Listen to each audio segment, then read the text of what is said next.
ନାଁଟି ଦୁର୍ଗା ଦେଖିବାକୁ କିନ୍ତୁ ଅସୁନ୍ଦର। ସେଥିରେ ପୁଣି ଗୋଟିଏ ଆଖି କାଣୀ। ଗାଁ ସାରା ଦୁର୍ଗା ଡାକିବା ଭୁଲି ଯାଇଥିଲେ। ଡାକନ୍ତି କାଣୀ। ଭାରି ବାଧେ। ଭଗବାନଙ୍କୁ ପ୍ରଶ୍ନ ପଚାରେ, ହେ ପ୍ରଭୁ, ତୁମେ ତ ମୋତେ ଗଢ଼ିଛ, ସେଥିରେ କାହିଁକି ଅନ୍ୟମାନେ ଆଉ ମୋ ଭିତରେ ଫରକ ରଖିଲ? ବିଧିର ବିଧାନ ଭଳି ସେଥିରେ ପୁଣି ବାପା ରେଜାକୁଲି। ଗରିବ ଦହନୀୟ ଅବସ୍ଥା। କହନ୍ତିନି ଦୁଃଖ ଉପରେ ପୁଣି କରଡ଼ା ମାଡ଼। କିନ୍ତୁ ବାପା ମା ବୋଧେ ଝିଅର ଭାଗ୍ୟ ଉପରେ ବିଶ୍ୱାସ କରିଥିଲେ।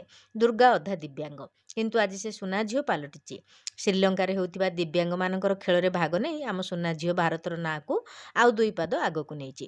ୱାର୍ଲଡ ଚାମ୍ପିୟନ ଦୁର୍ଗା, ସେ ପୁଣି କ୍ରିକେଟରେ। ଆଜି ଭାରତର ଗର୍ବ ଗୌରବ ପାଲଟିଛନ୍ତି ଏହି ଦିବ୍ୟାଙ୍ଗ ଝିଅମାନେ। ଯେଉଁଠି ଟାଇଟାପରା ଆଜି ସେଇଠି ବାହାବା। କହିଲା ବେଳେ ଦୁର୍ଗାର ଆଖିରୁ ଲୁହ।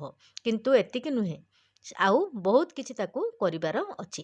ସେ କୁହେ ଟାଇଟାପରାରୁ ହିଁ ମୁଁ ଦୁର୍ଗତି ନାଶିନୀ ଦୁର୍ଗା ପାଲଟିଥିଲି। କିନ୍ତୁ ଆମେମାନେ କେତେଜଣ ସେମାନଙ୍କୁ ଜାଣିଛେ? କେବଳ ଖାଲି ବିରାଟ, ରୋହିତ, ସୂର୍ଯ୍ୟକୁମାର, ଧୋନିକୁ ଜାଣିଲେ ହେବନି।